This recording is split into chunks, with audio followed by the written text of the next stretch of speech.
Hey guys, Chris here from Kite Republic, here for episode 1 of KR Live, your questions answered. And today we'll be chatting with Ewan Jaspan. For those that don't know Ewan, pretty sure everyone in the kiteboarding world does by now, but for those that don't know Ewan, he's local to St Kilda. He's multiple state and national freestyle champions, had an exceptional amount of podiums and wins over time, and is the current world champion in the Kite Park League.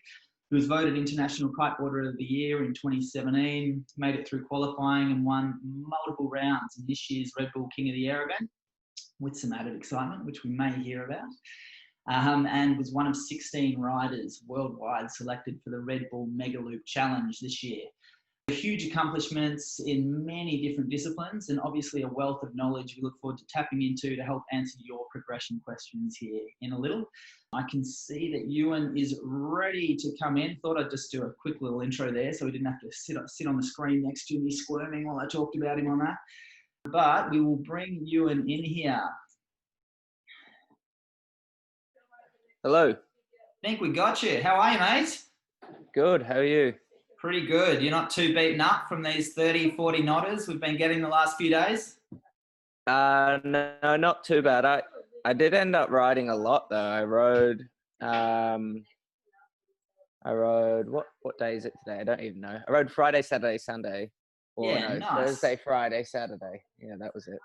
That's a pretty good run. And now I did actually mention a few of your accomplishments before we got you on here, so you didn't have to sit there and squirm while I talked about you, mate. But yeah. One of those mentions might have mentioned a little crash in the Red Bull King of the Air event this year. How are the ribs? How's the body? And are you able to get out there all right? Yeah, I've been going all right. The ribs are still a little sore, so I'm in a seat harness. Yeah, freestyle in the seat harness. Not really ideal. Yeah, which is kind of tough, but yeah, it's all right. And my knees finally kind of got better as well, so it kind of took me out for a little while. Yeah, well, it was a solid little wipe out there. I cannot believe you backed it up and got back out there. Yeah, it was a bit of a tough one. I guess I was just there and kind of first time in it. It's once a year. Kind of just had to suck it up and keep going. It didn't really help my riding though. I definitely couldn't do a few things in the next heat, and then that was me. That was me until like 2 weeks ago or something. Yeah. Well, mate, I'm sure as I was, I'm sure that everybody that saw it or knew about it was just bloody impressed that you managed to make it back out there. So good job, and I'm glad to hear the body's recovering, and we're going to see you out on the water more and more. Yeah, for sure. Been out heaps for the last week, so that's good. Nice. And just before I kick us off with a little 60 seconds under the pump, thought we'd just start. That's looking very much like your St Kilda apartment. Does this mean you're still Melbourne based, or what's the plan? Yeah, we're here in St Kilda still. We are giving up the place. Our lease runs out in about 10 days. So we're just staying here. We're going to be moving down to Torquay for a little bit and just kind of with Mick, who's a local kiter here. And yeah, we're just going to be staying there indefinitely until there's more information released, and hopefully we can hit the road a bit soon and do some traveling and nice find some warmer places. With Bells Beach, Winkies, Jan Jark, that whole stretch right on your doorstep, are we going to see you and Jaspan coming back on a directional for the following years? Yeah, could be some good training for the future. But absolutely, I'm learning to surf, so yeah, it's going all right. I'm getting there. Perfect. Yeah. All right, mate. Well, we are going to kick into this 60 seconds under the pump. Thought we'll go through this and learn a little more about you and Jaspan very quickly before we kick on to some background questions and then some requests we've had plenty of through the week. So, are you ready for it? Let's do it. Let's do it. All right, we're going to fly through these. So, let's just kick it off with a nice, easy one. Favorite food? Oh, that's not an easy one. What do you mean? Avocado toast. I guess I do every day. Avocado. Okay, fair enough. Favorite movie? Yeah. Oh wow. This 60 seconds isn't going to go too quick. I watched one the other day. I already forgot. Is it The Gentleman, maybe? That was pretty good. Nice. All right, yeah, you're not very good at this. Come on, we're better. We're better than this. First job. Probably working for John Armsby at Kite Republic in Port Melbourne. Nice. Favorite kite spot? Safety Bay. Safety Bay. Favorite trick? Depends on the discipline, I guess. Right now, I'm pretty into my big air stuff. It's feeling good because it's new and fresh, and I haven't done that much of it. So probably a nice big front roll kite loop is feeling pretty good right now. Beautiful, beautiful. This is my favorite one, I think. The dumbest way you've been injured? Oh, definitely at the cable park when I broke my ankle. Just did an air trick, butt checked, and had water for a while. Had a lot of water in my face, held on and rode underneath the kicker and got my ankle in my face. Nice. Yeah. All right, your most unusual talent? Some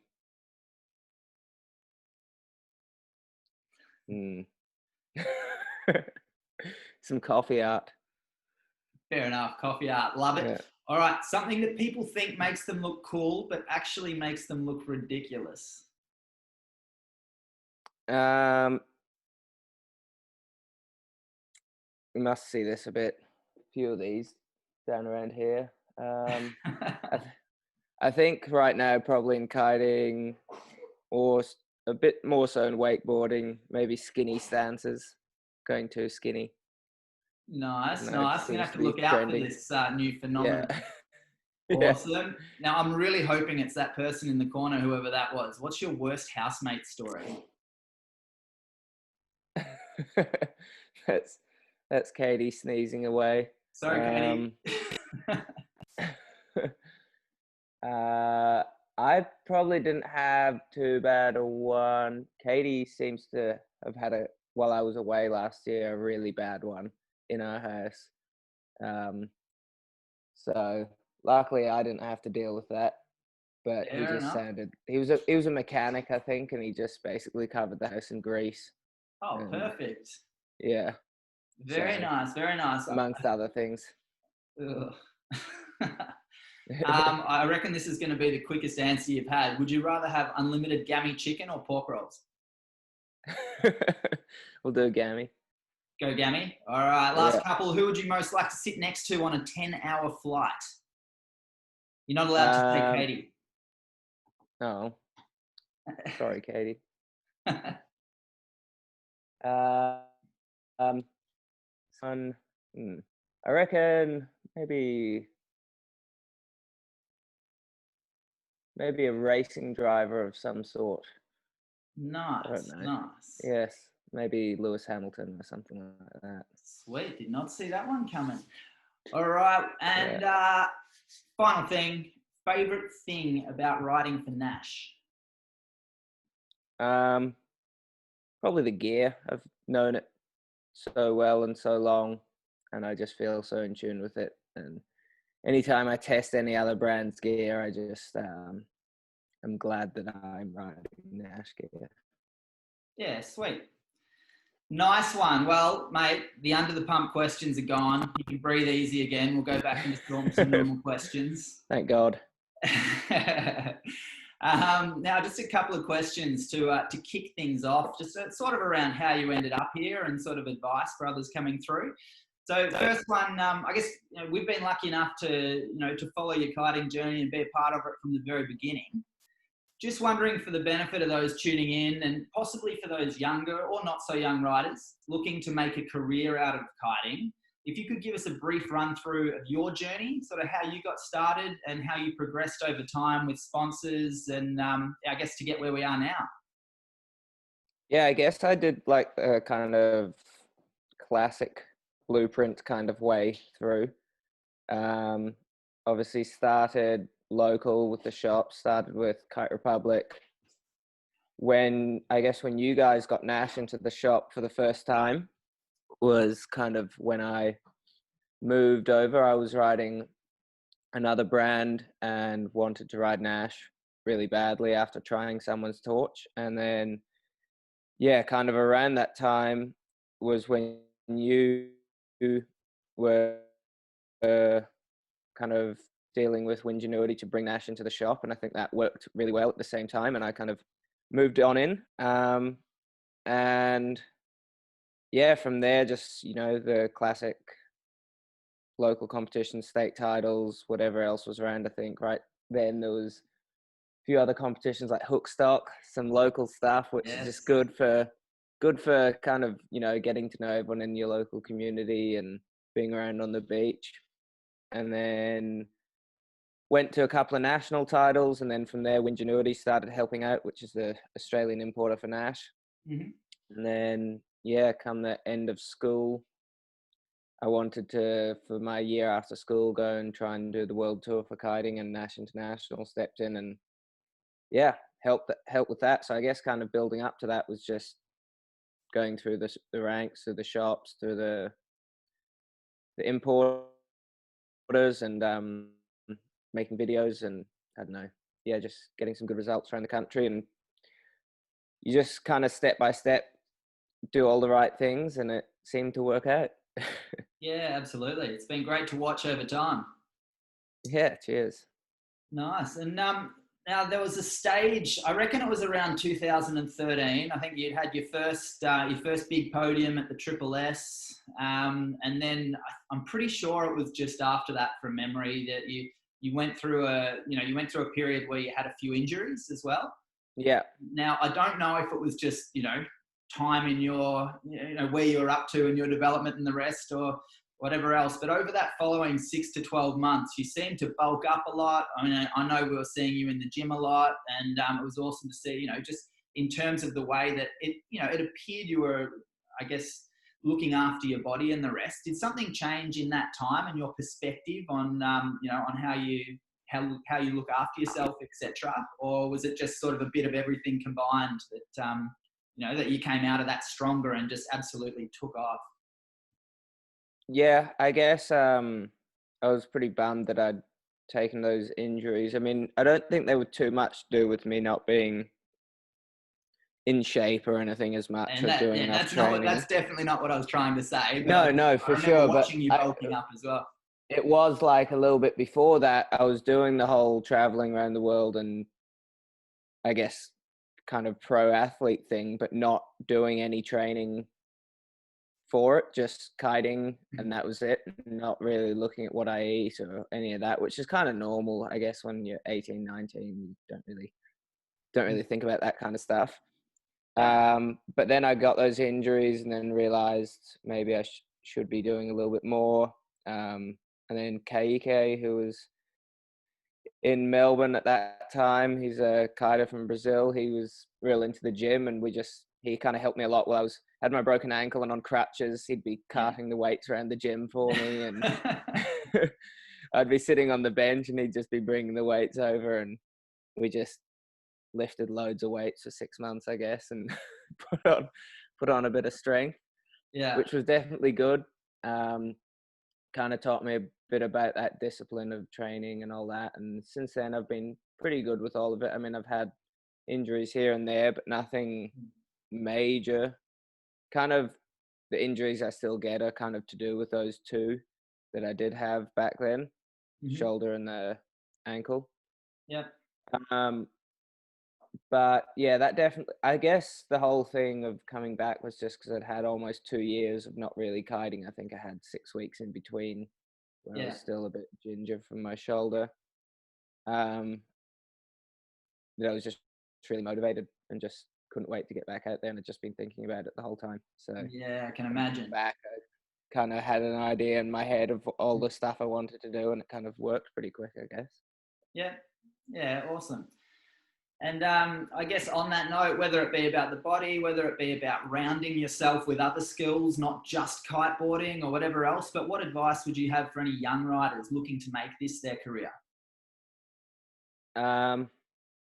Definitely have good relations with people in the industry. Don't burn any bridges. I think that's kiting's way too small to be burning bridges. There's a lot of people who get started up, or they burn a sponsor, or piss someone off, or act like a bit of a dick at the beach or something like that, and that gets around so quick. Yeah. There's so many people that you hear of, not so many people, but you definitely hear of people where that happens, or they get a bit of a, I don't know, just things travel quickly if you do anything not quite right. And yeah, just obviously focus on your riding, because that's the main thing. You want to be good at your riding, do well in the local competitions, but at the end, yeah, you want to be a good ambassador and be around on the beach and chat to people on the beach and kind of give the brand a good look and a good image, whichever brand that might be that you're working for. Yeah.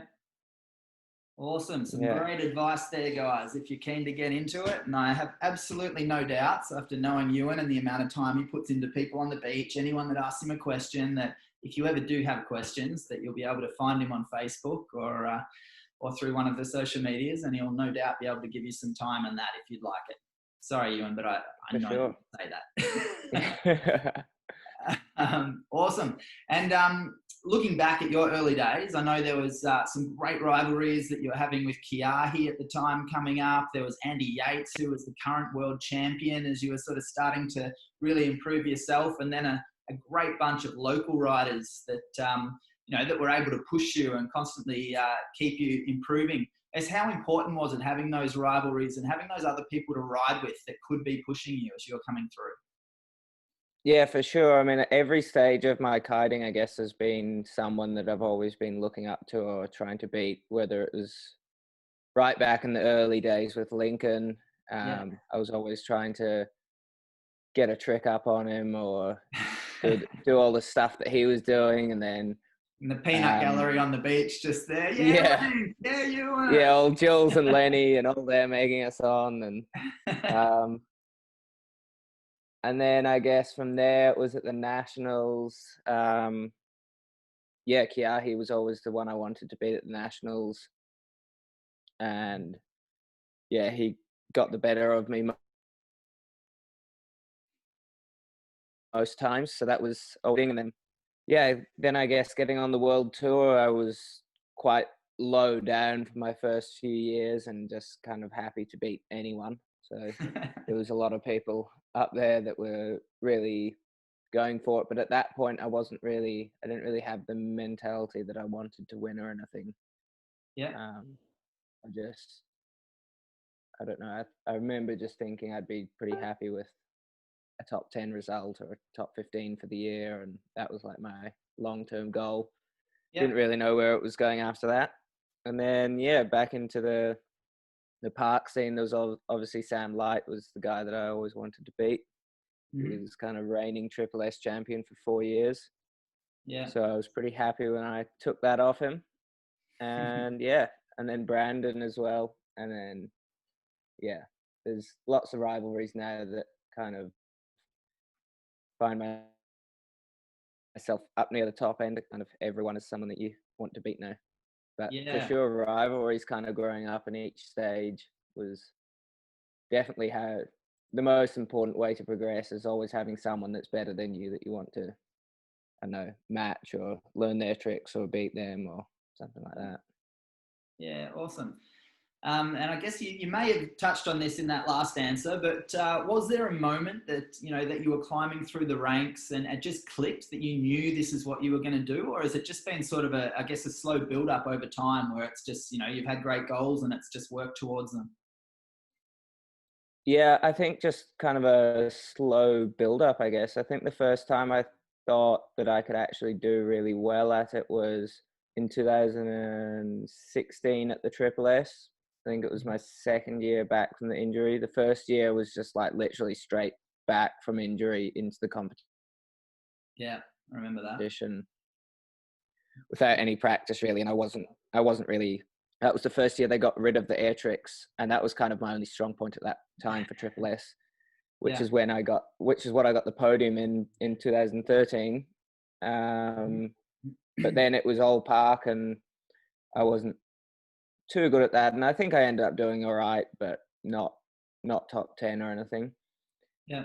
And then the next year, I practiced pretty hard for it, and I think I got 5th place next year. I got 5th place next year, and I remember talking to Noe at the time, who was a lot younger than me. He's 5 years younger than me, and he was 4th place. And I think he told me, "Oh, next year I'll win it," and then I was like, "No, next year, don't worry, mate. Like, I'm gonna win it." And then the next rivalries I begin. told him, like, "There's no way." And then then I guess I just practiced real hard for that next year, and then ended up winning. So kind of worked. I think that was that 5th place was the first time where I was like, I wasn't that far off first in 5th. It was all quite tight. I mean, Sam won again, but kind of knew what I had to do to beat him. And just practiced that real hard for, I think that year I just practiced my competition riding really hard. Like, made sure I had the things, maybe not work on so many different things, but I just worked on having a really strong, consistent run for the competition. Bit more competition riding.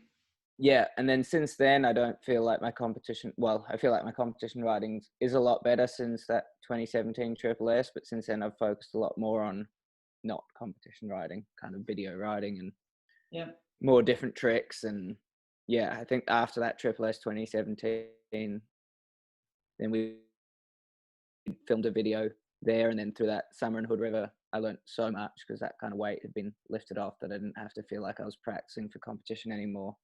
I think that was definitely my best summer of riding, was that year for sure. Yeah, awesome. And you touched on it here from the early days. So, as mentioned, you were right into the freestyle and the PKRA tour initially, and then moved towards this park discipline stuff that you're the current world champion in. And now we're seeing that big air mega loop being a really solid focus for you. What's prompted the shifts? And I guess, where do you see the main focus of world-class competition going moving forwards? Yeah, I was actually talking to a couple of people the other day about the freestyle tour. It's how even just the freestyle, which for so many years in kiting was like the thing. It was like, you want to be a pro kiter, like you're going to sell pro kiter. That was it. Like, everyone was like, the top of pro kiting is so obviously Aaron Hadlow, and then Kevin Langray and Alex Pastor and Yuri Zun and those guys all doing the freestyle tour. That was like it. If you wanted to be a pro kiter, that's where you went. If you wanted to be a decent pro kiter, then you could be a wave rider, kind of free riding, or, well, that was about the only other thing there was. Yeah. But it seems like lately the interest there in the whole freestyle tour is just kind of, I don't know if it's just people have been doing the same thing for so long, like tricks haven't changed all that much. They've kind of added an extra 180 or got a bit bigger, but the percentage of growth has just become so much. Yeah. And for the last 10 or 15 years, especially the last 10 years, I mean, I think Yuri won 10 years ago, probably in 2010. Maybe it was Andy Yates in 2010, but either way, like, the tricks they were doing then weren't too different to what they're doing now. And I think people have just kind of got a bit sick of seeing that, and the progression slowed so much, and the turnover of riders now, that the way they're riding, they're going so big and landing so hard that basically you're retired by the time you're 18, 19, 20. They're just cooked. And then the park scene, obviously having a bit of a tough year this year. I think that will still keep going. The park, actually, with the videos and stuff, we're probably getting as much interest in park as we are in freestyle, if not more. But I think just doing the park for 4 or 5 years solid now, and the freestyle for a while, I just kind of felt like big air was something I needed to push. It's something new, and now I'm having so much fun with it. And the competitions like the Mega Loop and the King of the Air are just getting so much more attention. Kites and anything else right now seems to be where all the industry's focus is going, and making new big air kites and making kites that work in light wind for big air is also something that we're working on at Nash, is making some really sick kind of 12s and 14s for jumping. Yeah. And I think that's just quite an important place where if you are a pro rider, you need to be proficient in the big air now, because that is so important for the market. It's kind of where it's kind of gone a bit of a full circle. That used to be what kiting was all about, was the big air and the old school stuff. But now the equipment has, I think in the last few years, people have just figured out the best equipment for doing big air. For years, it was the sea kites, and you had to be a really good kiter to do proper big air. And now it's so accessible for, like, we had a session at St Kilda on Saturday here, where it was new. It wasn't nuking, but it was a good 25, 30 knots. And the kiddie pool was just full of people jumping like 10 meters high. Like, before, it would be like no one would be jumping 10 meters high. There'd be a couple of the really good locals, and the levels jumped enormously in that area. Sorry? Saying the level seems to have jumped enormously in that area. Like you used Yeah, to, for sure. You used to see yourself and, you know, a few others throwing the odd mega loops. Now, like every third kiter out there is just going for it. Yeah, like I used to maybe do a few of the late back rolls, and at that point, a late back roll was like quite a high standard trick. I mean, it still is in the King of the Air. You see late back roll kite loops going down, but the other day there was like a couple local guys like throwing late back roll kite loops, and I was like, whoa, this is like pretty motivating for myself to go out and do a big air session, because there's all these other guys out there sending kite loops and getting smashed or stomping big ones.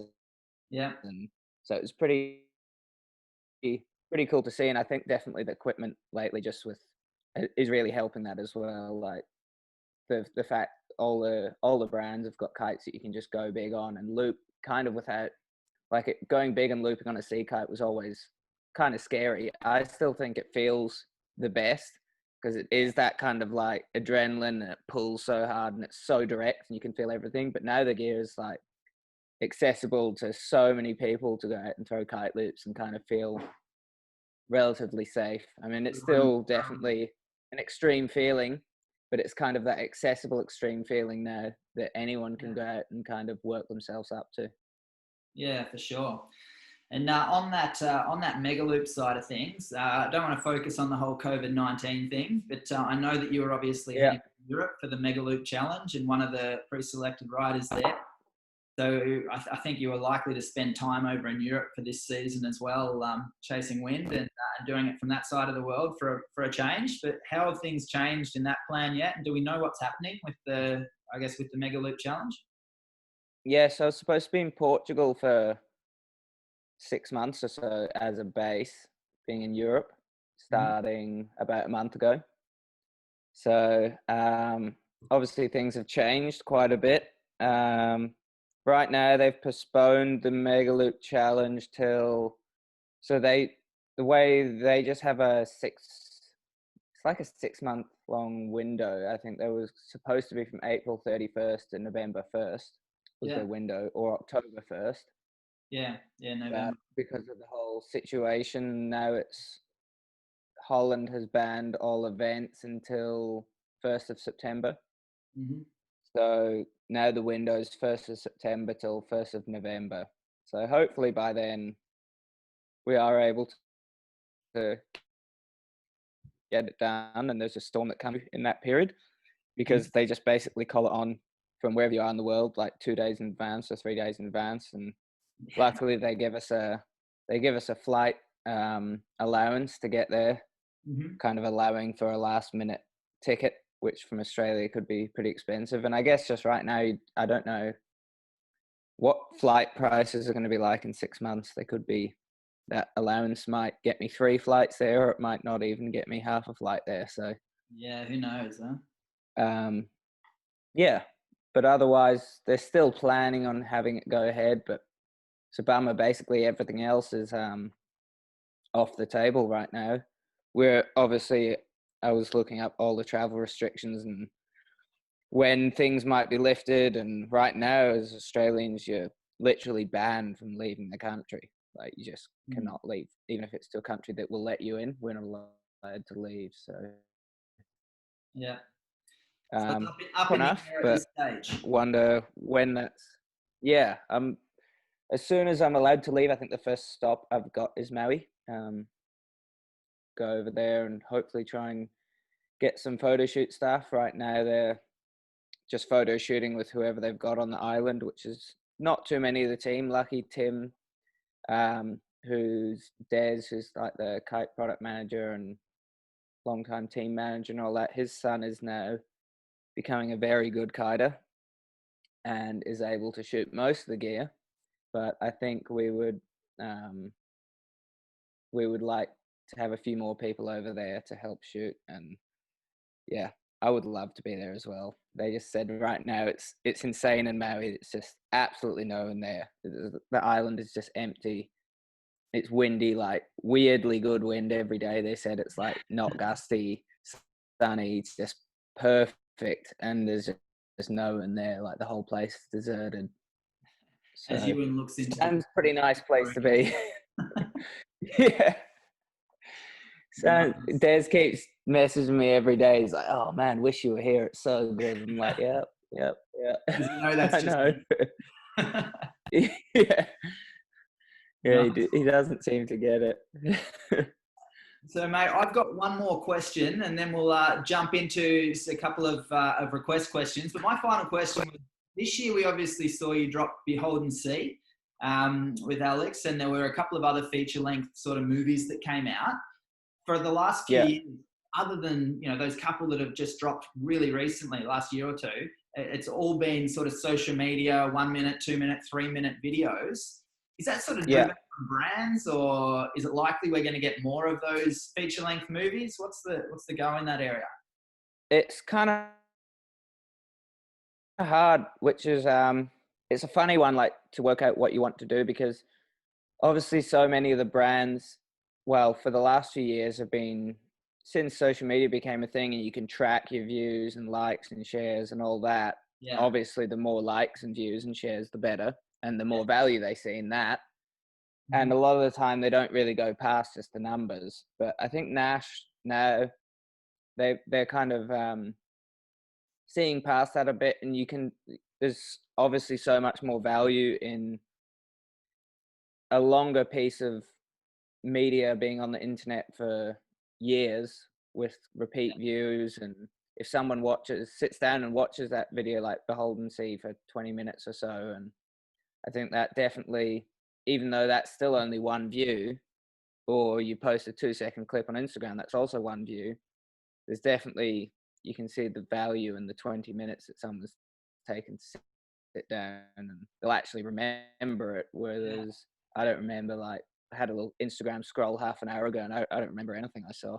Yeah. So if you look from when you were first starting, and I can think back from, back in the days when I was starting kiting as well, what are the names of movies? Do you have a couple that sort of pop out to you that you still remember or still think of from like 10 years at least ago? Yeah, for sure. I mean, I think the first kind of longer one I watched was Autofocus. And I think everyone kind of remembers that, who was around then. Yeah.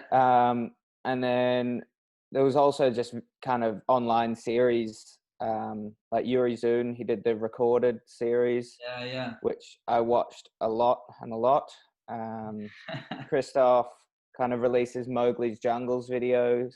They were probably about 8 years ago or so, the first ones, 7 years. And then all Aaron's series that he used to put out, like him and Ruben doing that On the Loose. I used to watch that all the time. And then I forget what they were, like 27 point whatever Aaron's series, where he used to just talk about what he was up to and what tricks he was working on. And then he did that 900 series, which was like kind of 6 videos for him to land the first 900 in kiting. Yeah, for sure. All that kind of stuff, which is still around. It's still on the internet and people still watch it. But I mean, I guess you kind of can't ignore the social media thing, and you can't not post short clips on Instagram and all that. But I'm trying to do a bit more of the longer length stuff to just have something. So in 5 years, I've still got maybe a bunch of videos that are still easily accessible and people can go and watch. Because I mean, one day one day like Instagram and all that will kind of die off a little bit, and then all your stuff is basically like you don't have anything left over from if all you've done is post Instagram posts for the last 5 years. Then in 5 years time you'll look back and be like, oh, like I don't have anything anymore really. It's all kind of just, yeah, no one goes back to Instagram posts, no one goes back to watch that kind of stuff again and again.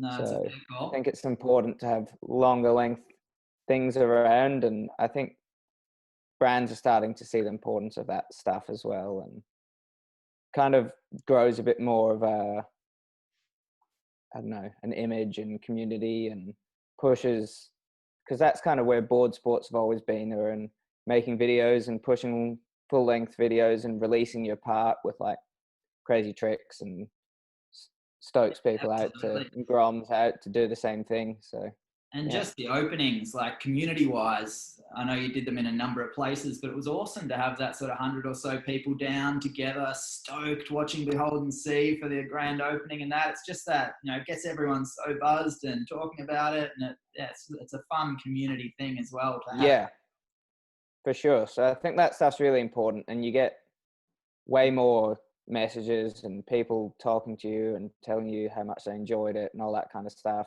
Yeah, that way. And I think it actually leaves a bit more of an impact on them than, I don't know, you see the same people might like your Instagram post, but I don't think that really means anything. So it's much yeah, nicer when you have someone coming up to you and telling you how much they enjoyed the movie, or yeah. telling them that it inspired them to do something, or they want to buy the gear that you're on or something like that. Like, yeah. Perfect. So this means we're going to see more from you at feature-length stuff coming up, does it? Yeah. Well, I think seeing as we're stuck in Australia now, I might actually go up when we're allowed to travel and go visit Alex up in New South Wales, where it's a bit warmer, and we might do a trip a bit further up Queensland and try and work on another video up there instead if we can't go anywhere else. Beautiful. Awesome. Now, mate, I've got a few, I guess, question requests that have come in through Instagram, Facebook, etc. the last few days to ask you. So I'm going to fire through a couple of quick ones first, and then a couple of instructional ones just to finish off with. Yeah. So the first one came in from Santiago. What's the latest trick that you accomplished?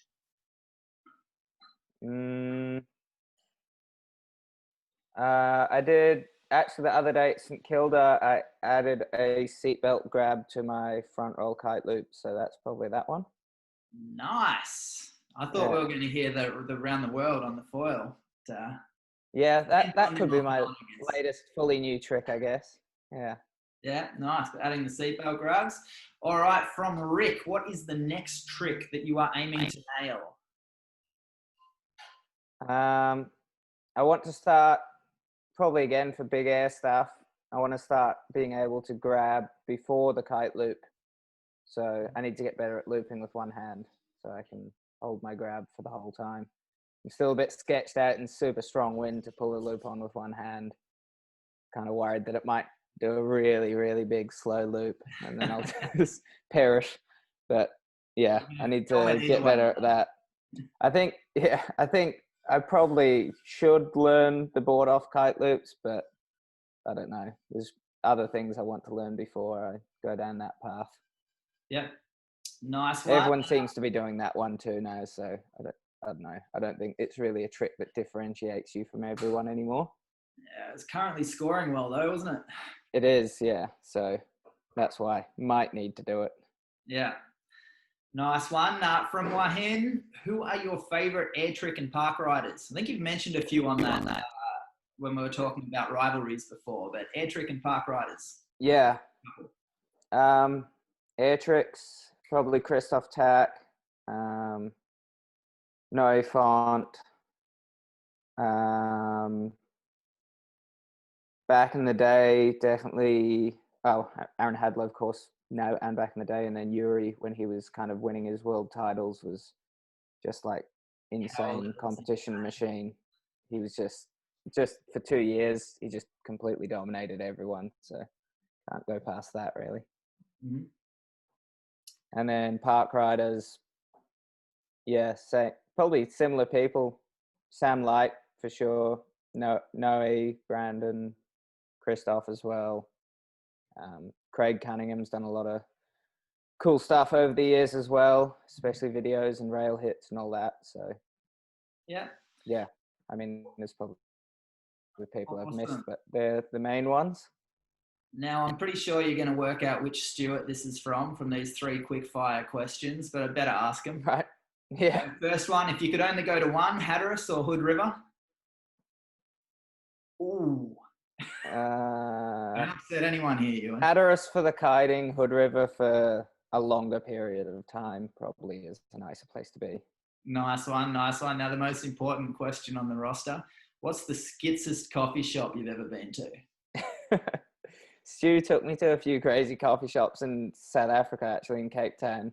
And basically every time we went in, he'd tell the barista that I'm from Melbourne, and that would just set them off. Like they just basically everywhere in Cape Town, all the coffee shops are just like idolized Melbourne. There's pictures of Melbourne up on the walls and coffee books with Melbourne focused things all over the place.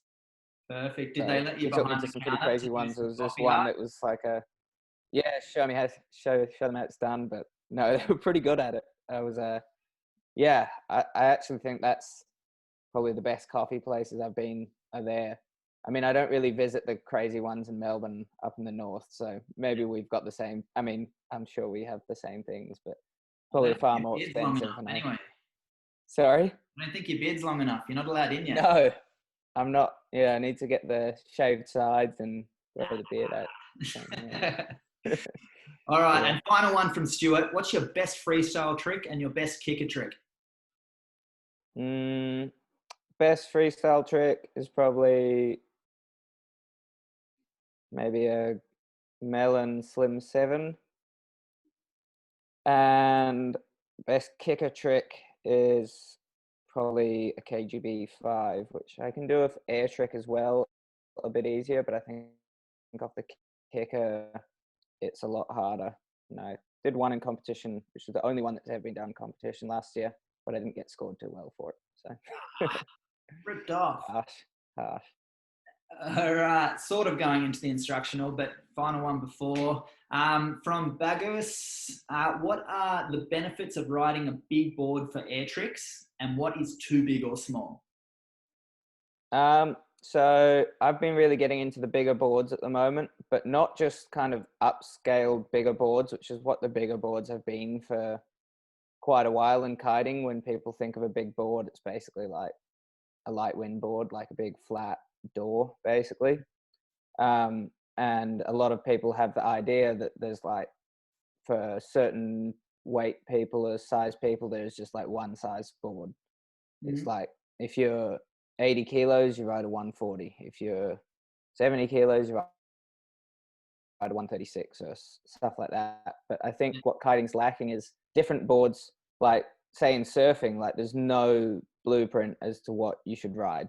Like there's no like you're 6 foot tall, you need to ride a 6 foot board, stuff like that. Like there's if you ride a fat wide board, then you ride a shorter one. If your board's skinny and thin, you can ride a longer one.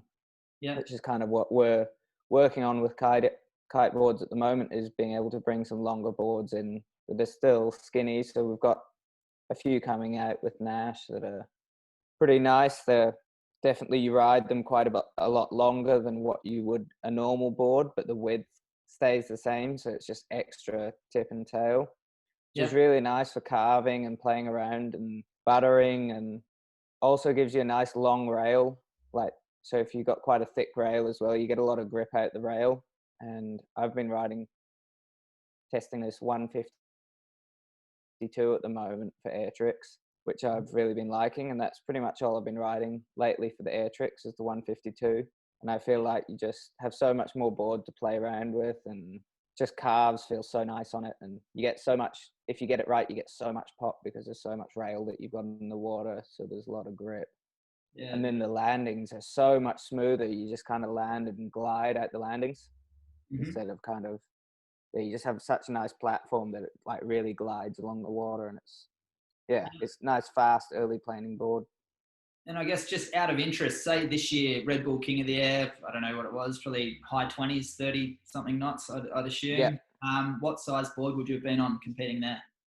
Yeah, I think for the big air is the one thing that you kind of do need a bit of a smaller board for, especially a skinnier board, which is kind of also the smaller size of this new board that we've been working on. It's nice and skinny, so you can really hold a good edge. Yeah. The board's too wide, it's really hard to dig the whole thing in. So I think the skinnier, longer boards are kind of working well. The bigger ones are really good for freestyle, and the smaller ones are actually really good for big air.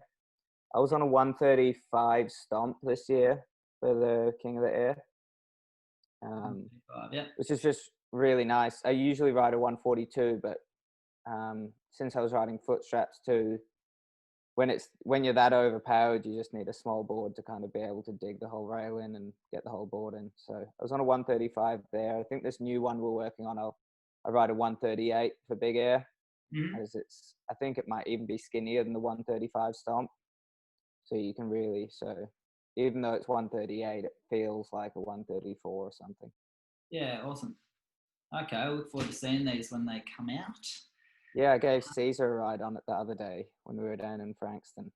So, nice. Yeah, it's definitely a different feel of a board, which is good. It's like not something you get on and instantly be like, oh yeah, it's just like what I've been riding. I like this. It's like quite a different feeling board, which I think is something that we're missing. Because if you look at kite boards right now, a brand's range, they all look pretty similar. They're all, if you take a 138, they're all 138 by 42 or something. Yeah. In the same shape, nice square. Like Yep. a kite board is like a kite board right now, but I think with twin tips we need to get some more different shapes happening and kind of explore it again. For sure. Nice. All right. Now, last couple of questions on the instructional side. And I thought just before we jump into the instructional side, what I might do is just pop up a couple of great resources that Ewan's chucked together over time. So I'm just going to chuck up firstly Ewan's YouTube here. If you haven't seen it, head to YouTube, just type in Ewan Jaspan. Through here, you'll see a truckload of videos, from just fun videos to watch right through to Ewan's how-to series, which if you click on that how-to, you'll see heaps of different tricks that Ewan's broken down over time. So definitely worth a watch. And one quick little plug as well on the Facebook, because again, type in Ewan Jaspan on Facebook and click videos.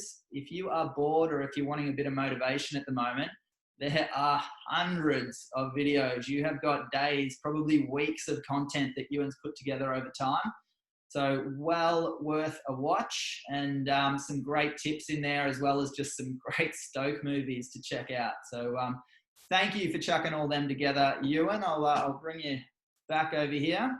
Yeah, nice plug there. Thanks, Chris. No worries, sir.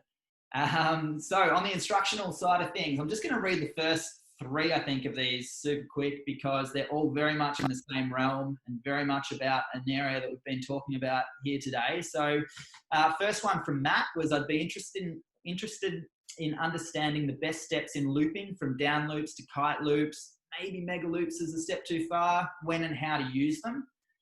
From Use, he asked us, he wants to learn mega loops. Tell me how, basically. Yeah. And then from Dan, how did you progress into learning kite loop late back roll, and also your opinion on the pivot versus dash in this area? So we might jump back to the start of that. Obviously, kite loops are becoming a huge interest for people at the moment. And just want to know from your perspective, Ewan, how would you tell someone how to do kite loops, how to build up into it, and to be ready for that? So yeah, I guess you definitely want to start with the down loops. Obviously, you want to just be comfortable jumping and being aware where your kite is, looping the kite around, like on transitions, just on the water, carving around, doing a loop, just being comfortable, kind of knowing how your kite turns in a circle. And then just start with the down loops as you're landing a jump. Just before you land, you make sure the kite's quite up behind you.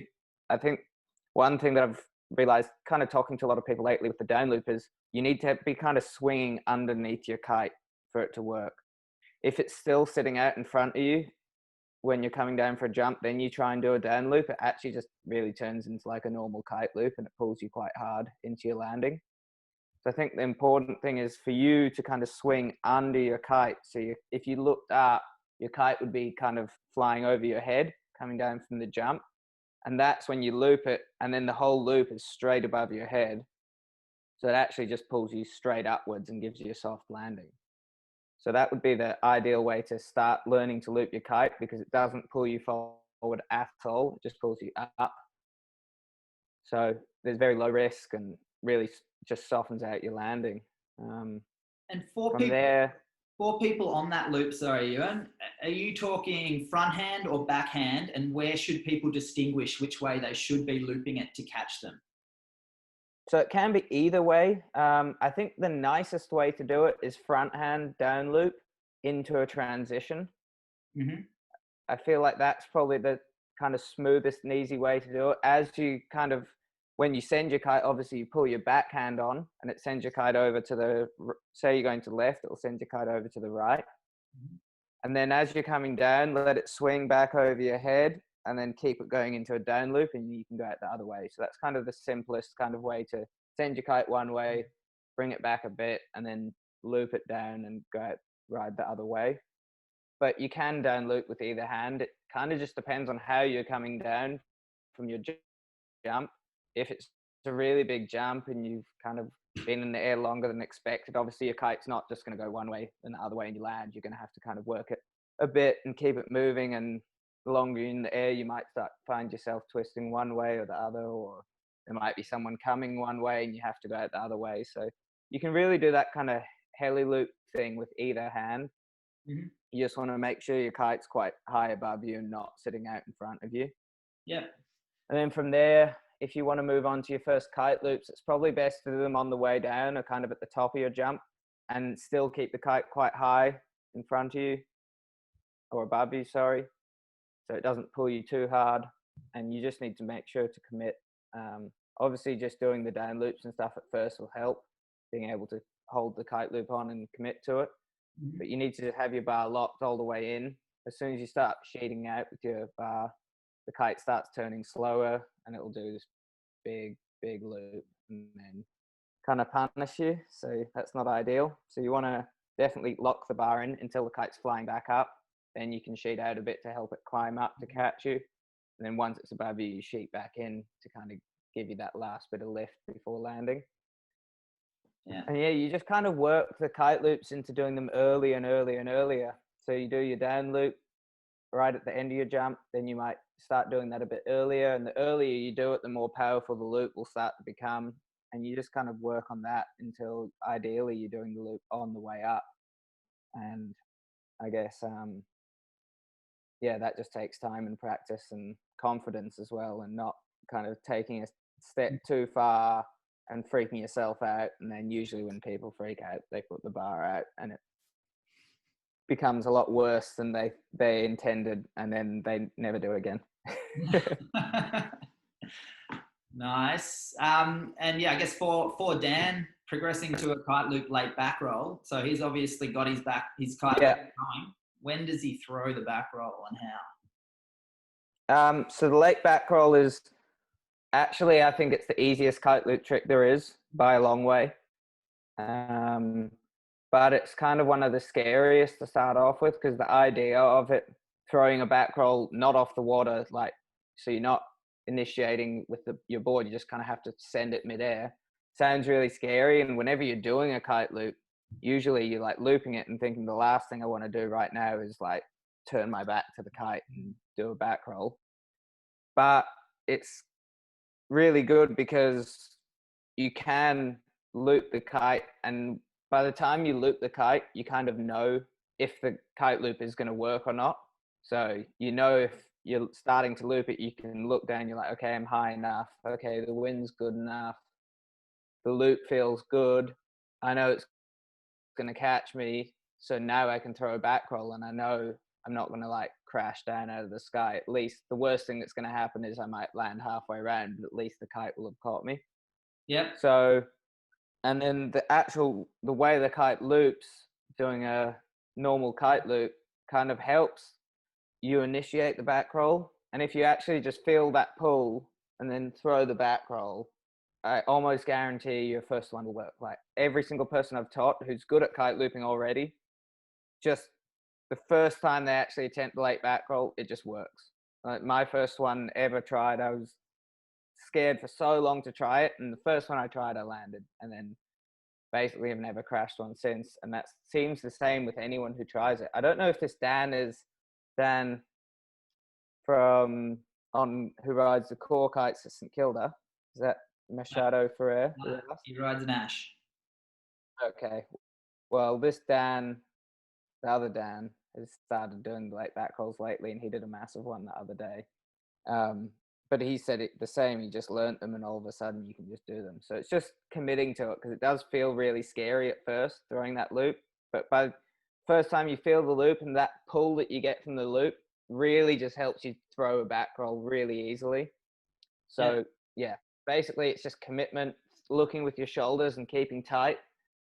And you just want to do it. You don't want to do it through the loop for your first ones. You can actually, you'll be surprised how late you can do them. You can loop it, have the kite coming back up, and then that pull that's still there is enough to throw a back roll around.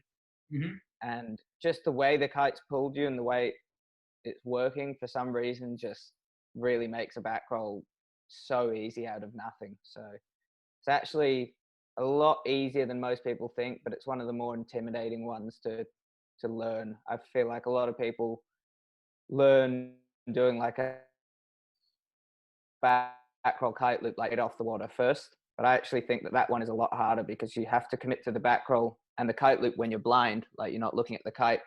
So you have to initiate the back roll before you know if you've got a good takeoff or a good kite loop. Whereas the late back roll one, you can just do straight kite loops until you feel like you've got a really good pull and a really good space to do it. And then you can just throw the back roll when you know there's really not too much risk that anything's going to go wrong. Yeah. Thank you very much. And good luck with that one, Dan. Now, final one here. Amber asks, boots or straps? What should I use? It depends what you're doing, I guess. For freestyle, I'd say boots for sure. I think you just have much more edge control. You can land harder.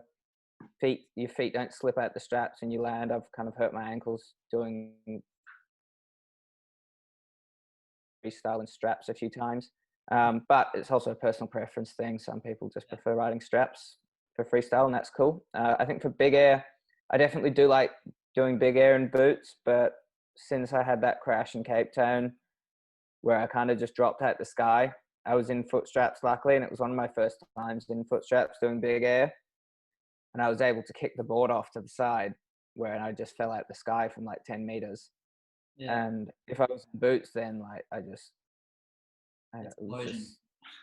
just knees, back, I don't know what else, ankles would have just been toast. Like how hard, I couldn't believe how hard I hit the water, and it hurt my feet, and I injured my knee just landing feet first into the water, and my rib like literally just went in feet first, and it felt like the skin like split off the bottom of my feet, like I hit so hard. It was horrible. I don't know how, but my wet suit. Sorry. We need someone smart to work out what speed you were going when you hit. Yeah, I know it was, but I just couldn't believe it. Like somehow my wetsuit legs had gone all the way down around my feet as well. After, like, you know, when you're putting your wetsuit on, the end of your wetsuit still past your toes. Somehow that happened. I don't know. I would have thought my wetsuit would have come up, but it actually went down. But the pain on the bottom of my feet, like when you jump off a real big cliff, and you know you like sting your feet when you land in the water. It was like that times 10. So if I'd just landed solid on my board like that, it just would have been. So there are definitely some benefits for straps as well as for boots in different. Yeah. So the boots, I'd say if you're doing big air and you're really pushing it and feel like you're going to have some crashes, just ride straps, because you can ditch your board pretty easily. And there's only benefits now that everyone's riding bow kites or bridle kites for big air anyway, you land so much softer and slower than you do on a sea kite. I feel like on the sea kite, you kind of need boots almost to handle the fast landings and the hard, crazy takeoffs. But on kites like the pivot and the dash, I've been landing so much softer these days, and you can almost land at like walking speed sometimes. So there isn't really any need for boots. Still like a bit of a core thing, you know, to do boots with loops and all that, and it looks good, but I just don't really think the risk versus reward is there great enough. Like, I think it can just go so badly wrong in the boots that it's just not really worth it. Yeah, right. For big air, for freestyle and other things, I still think boots are. I actually think there's more risk doing freestyle in foot straps than there are in boots. So I definitely stick to boots for freestyle and park all the time. But it just depends. I'd say have a set of foot straps and a set of boots if you're wanting to do both and switch them up. And yeah. Sweet as. And finally, a question from me. You recently purchased a van to travel with. Not the question, but does it have a name yet? It's got a bit of a name. It's, but yeah, it's a bit of a probably not appropriate for this. So. Fair enough. Fair enough. We'll find out later. Bit of an inside joke in the group, but yeah, Katie's not very happy with the name. All righty then. It's not really its name, but a couple of the guys in the group like to refer to it as that. And okay. Well, look, I'll just trust you. We'll move on. Doesn't have to be kite gear, but what is your ideal quiver to stash in there for a road trip, and why? Well, I just bought a surfboard, so I'd have to chuck that in. I got a little 5'10" fish, which I think I'm enjoying it. I'm not very good at surfing, so I don't know, but it seems to be nice. It looks cool, so that's the main thing. And I'd take my foil. I went for a sup foil the other day, so that was pretty fun. But I don't know, sup is a pretty big thing to lug around, so maybe that wouldn't make it in if we're sleeping in there as well. Foil is going to be smaller than your surfboard anyway, nearly in length, isn't it? Yeah, I think it's 7 foot is my sup foil board, which is still a bit big. I need to get one of those new 5 foot ones. But yeah, I'd probably take a 9. If I had a couple of kites, I'd take a 9 pivot, which I like foiling and doing big air on, which is cool. So it kind of I use the 9 pivot as my super light wind kite and then my super strong wind kite. And then I've been really liking the 10 dash for all round kind of just strong wind kiting. And then I'd probably take a 12 and a 14 torch and maybe a small boxer as well. But I think a 9 and a 10 pivot and dash, 12, 14 torch and my twin tip would pretty much cover me for everything. And then obviously Katie would probably be there and have to bring a few small kites as well for her. But yeah, it's nice having the van. We can do right now, obviously the last month or two, we haven't been able to do much with it, but it's nice being able to, it's a good size for it's a caddy van. So it's good for a couple of night getaways, probably not good for living in. It's a bit too small to kind of spend weeks on end in. Good roof racks. But we need to get some good roof racks, exactly. And yeah, hopefully we'll drive that up to Queensland in the coming months if we're allowed. Sounds like a good plan. Go do a bit of traveling around there. Yeah. Awesome. Well, thank you very much, Ewan Jaspan, for joining us for KR Live episode 1. Plenty Thanks of for having me there as well, so we appreciate it. And best of luck for this season ahead, mate, whatever it may bring. Exactly. Who knows what it's going to be, but yeah, hopefully a good one. And hopefully you guys can get away on all the winter trips as well. Fingers hopefully crossed, they're all mate. still looking good. At least most of them hopefully the snow kiting and all that goes ahead. That's looking, at least you don't need to. Meters at Hotham a couple of days ago. So I know, it's pumping snow and you guys don't need any chairlifts to be running. So sounds Very good. True. Very true. Yeah. Cheers for joining us, mate. All right. Thanks for that. Good to chat. And you, mate. Gotcha.